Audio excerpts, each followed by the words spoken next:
Hey guys, Scott here. What I want to show you here is what we call the movement model. And let me explain a little bit to you why the movement model is important. A lot of times what I hear from working with teams is when it comes to prospecting and even higher than prospecting, meaning the marketing aspect of the business, generating leads and getting leads into the very, very top of your sales funnel. A lot of times the categories fall into one of two things. So it's either we've got a lot of leads coming in, but they're all just like not very good. A lot of them are kind of bunk or they're garbage, or we end up getting too far down the sales funnel and it turns out that they're not qualified or they're not the decision maker. So we got these leads coming in and we've done all this marketing, we got the leads coming in, but they're just not very good. The other problem is we just can't get any leads. And we're trying to figure out our marketing that's going to generate leads. We're spending money on LinkedIn ads. We're spending money on SEO. We're spending money on AdWords and ad campaigns and all those things, but we're not getting clicks. We're not getting people to convert. They might come to our website, but then they don't fill out the form. So it's either I got a bunch of bad leads or I don't have any leads at all. And of course, you could be somewhere in the middle where you're getting some leads and they're just not enough of them or they're not very good. And over, people are like, well, what do I do to change my marketing? And the problem here is not your marketing. The problem here is that we haven't oftentimes, as a startup, as an early stage company, we haven't figured out how to sell first so that we know how to market.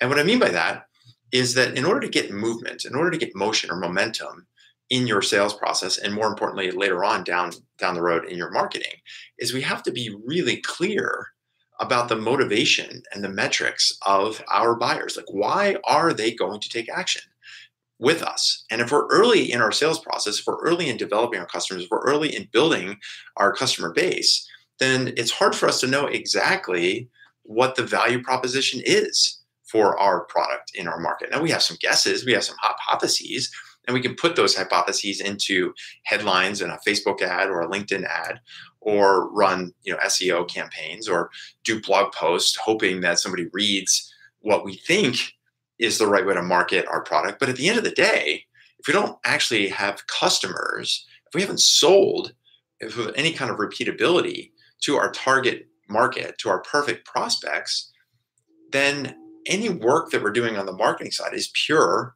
guesswork. And that's why you can pump hundreds or thousands of dollars into marketing campaigns or digital marketing strategists or digital marketing content experts, pump all this content out, pump all of these ads out, and not get the results. Either a bunch of bad leads, no leads at all, or somewhere in between where you're just not getting your bang for your buck.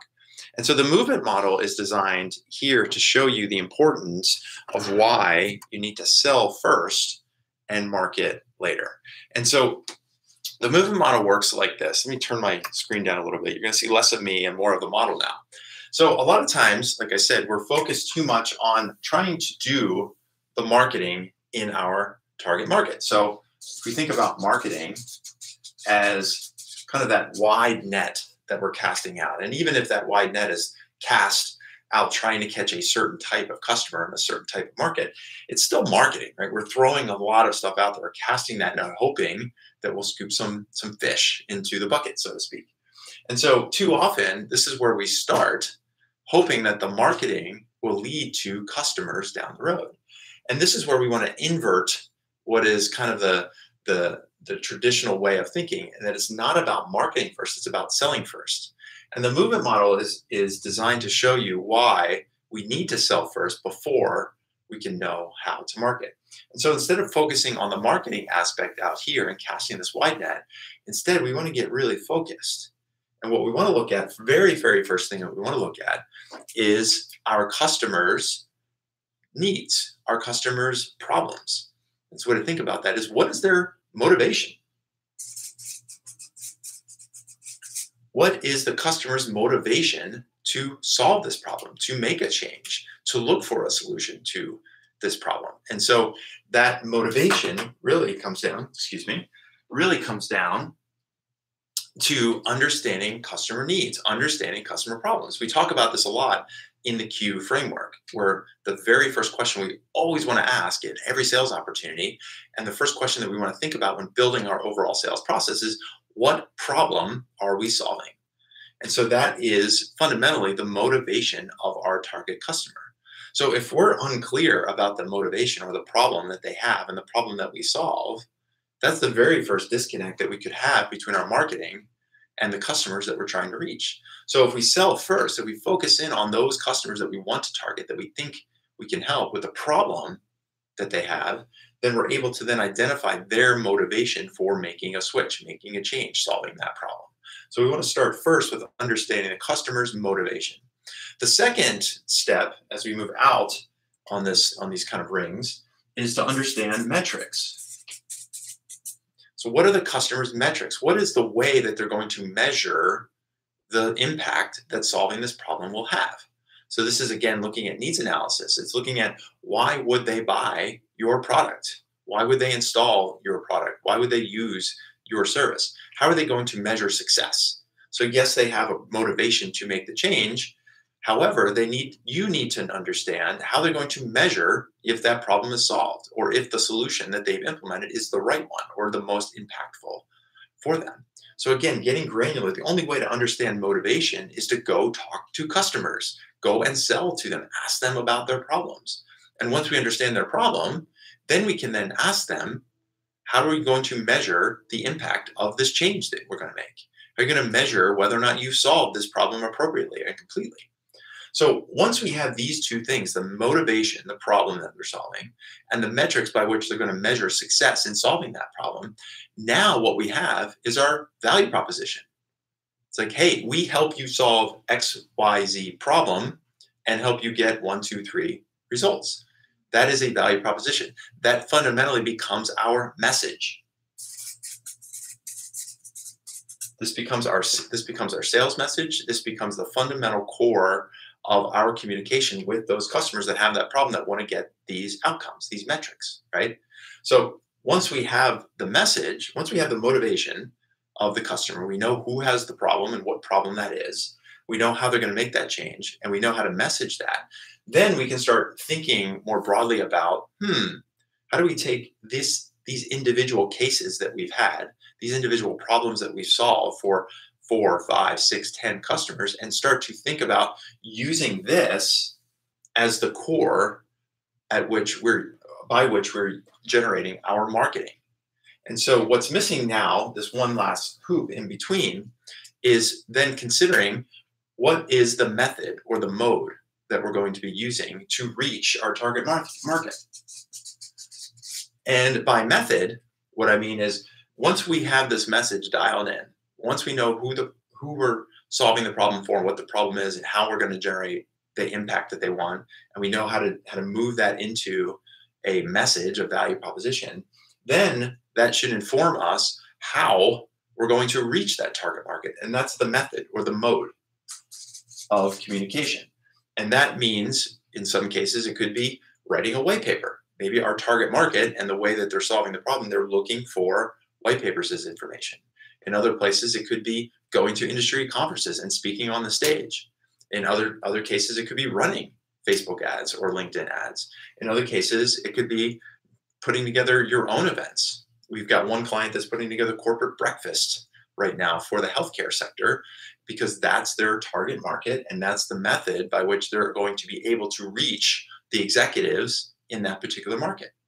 And so whatever that process is, this helps to inform where you're going to do your marketing, because just like with your selling, it can't be spray and pray. You can't just do a lot of different ways of marketing. You don't want to spend a little bit of time in marketing in blog posts, a little bit of time doing SEO, a little bit of time doing Facebook ads, a little bit of time doing a webinar, a little bit of time doing a white paper, a little bit of time spending time at a conference, right? We have to choose, because we have a fixed resource of time, an opportunity cost of our time. In order to know, we have to choose where we're going to be spending that time to get the best leverage. And that's going to inform not just the marketing message we need to be using based on the motivation and the metrics, but it also tells us where we should be spending our time. Because if our target market is not available on LinkedIn because they're overseas and they're in an industry where LinkedIn is not prevalent, then let's not spend time on LinkedIn ads trying to generate a message and trying to generate some movement or momentum. So on the other hand, if it's an industry where they go to industry conferences to learn about new technology, then that could be the place, or should be the place, the method or the mode to get this message out there. So this is why we call it the movement model, because a lot of times you get stuck doing the marketing. You end up going nowhere. Like I said, too many leads that are bad leads, not enough leads at all, even though you're spending a lot of time and money on this marketing thing.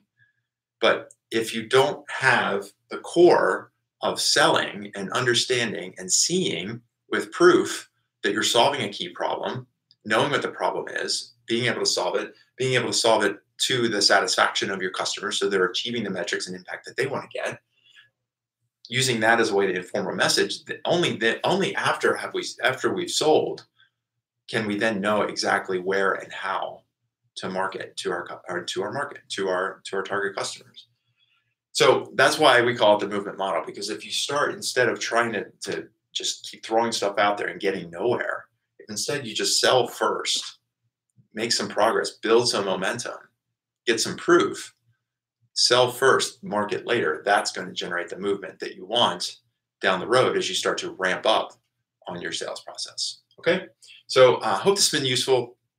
Again, you're going to hear me over and over and over, many times over, a lot of different times when you get stuck on a sales opportunity and you're asking for help. One of the first things we're going to say is, are we really clear on the problem that we're solving? What's their motivation, right? And how are they going to measure the impact of solving that problem? Are we talking to them? Have we messaged in their terms? Are we really clear around that? Because if we're not clear about that, it's really hard to sell. And so the same thing goes with your marketing as well. You've got to have some proof based on the selling that will inform our marketing. That's where you're going to get some movement. So I like to introduce this model to you because I think it's really important as a mindset. Marketing is a little bit more fun. It's a little bit easier. Frankly, you can be a little bit lazy and say, like, I'm doing all this marketing, I'm doing all this work that's not really selling, right? You're trying to fill the funnel and hoping that the leads will just kind of show up and then they'll be ready to buy. Turns out, if they're the wrong leads, or you don't have enough of them because you have the wrong message and the wrong marketing, you're going to be wasting a lot of that time. So sell first, market later. Get the next customers, inform yourself and the market about what you do, how you do it, the problem you solve. Then you'll be able to have a much more effective marketing campaign. Okay, so that's the movement model. And that's a wrap. Talk to you later.